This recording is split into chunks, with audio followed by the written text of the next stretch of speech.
Desantis silences the room when he asks Rosenstein two things that irked Congress from the start.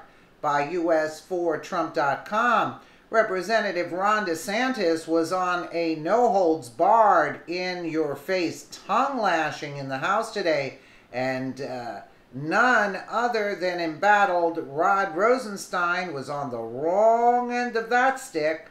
Furthermore, Rosenstein shamelessly refuses to answer most questions and hides behind the classified information excuse. Rosenstein appears to be part of the cover-up team.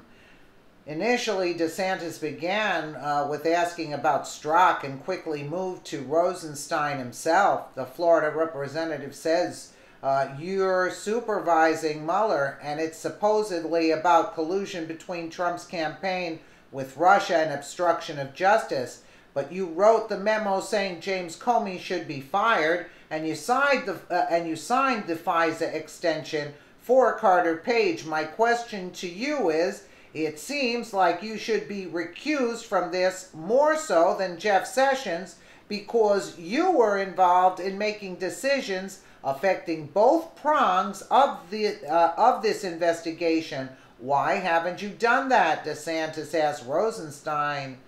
Rosenstein replies, Congressman, I can assure you that if it were appropriate for me to recuse, I would be more than happy to do so and let somebody else handle this, but it is my responsibility to do it. Let's take a quick look here. Just from that date, they included all the messages we now have except the "will stop" it text message. Why didn't the Justice Department produce that to Congress when we asked? Mr. DeSantis, I spoke with our Inspector General, Michael Horowitz, yesterday, and he told me that when he testified, he didn't have a full opportunity to explain, and the technological details are pretty complicated, but he assured me he had had a long telephone conversation with Mr. Jordan after the hearing and explained it. He's much better positioned than I. What I can assure you... So let me just ask this then. If I could just explain, sir, I want to assure you and the American people, we're not withholding anything embarrassing.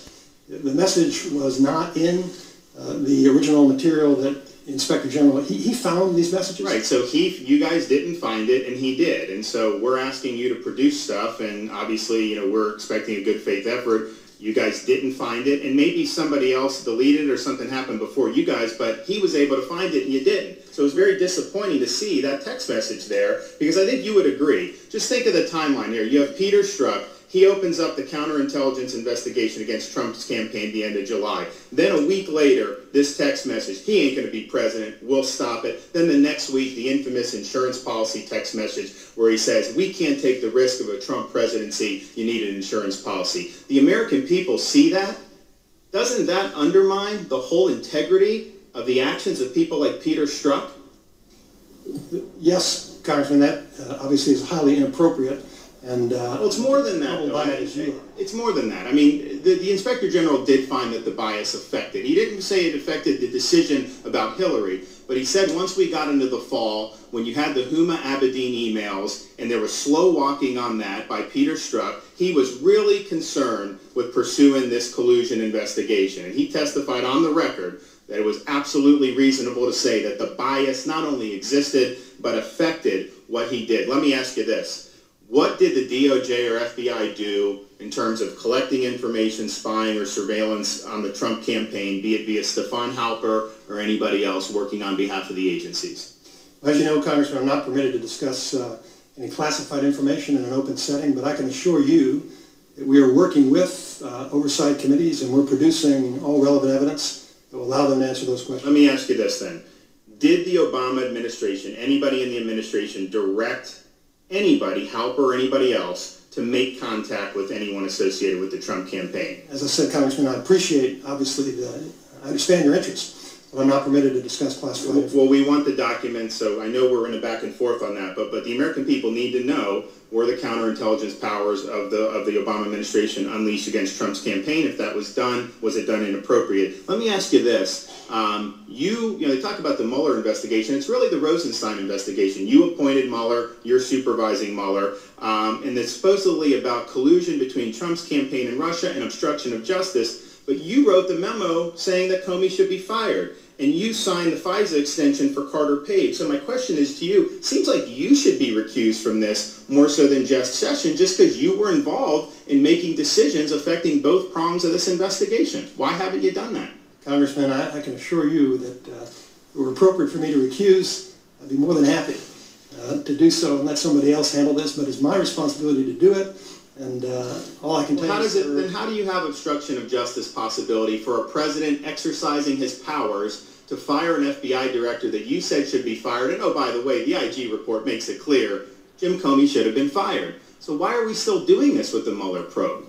Sir, I am not commenting on what is under investigation by the Mueller probe, and to the best of my knowledge, neither is Mr. Mueller. I know there's a lot of speculation in the media about that, but that doesn't relieve me of my obligation not to discuss the subject matter of the investigation.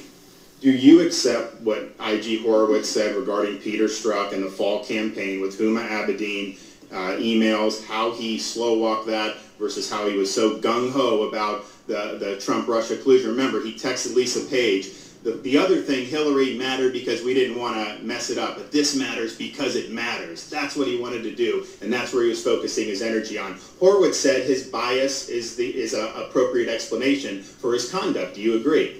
I certainly agree with the findings of the Inspector General report, and I think those messages clearly do indicate bias. Well, you guys have some work to do, because if the bias is affecting official action, that is a big, big problem. I yield back the balance of my time. You know, I don't know what to say, but I just can see that Rosenstein was very nervous.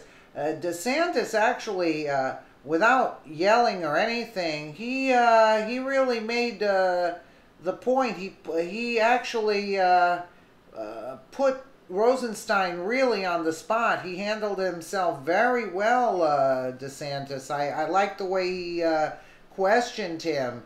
He had total control at that point when he was questioning Rosenstein. And Rosenstein was getting nervous, but then again, he was getting nervous with everybody questioning him. Let me know what you guys think in the comments below. And again, thank you so much for watching.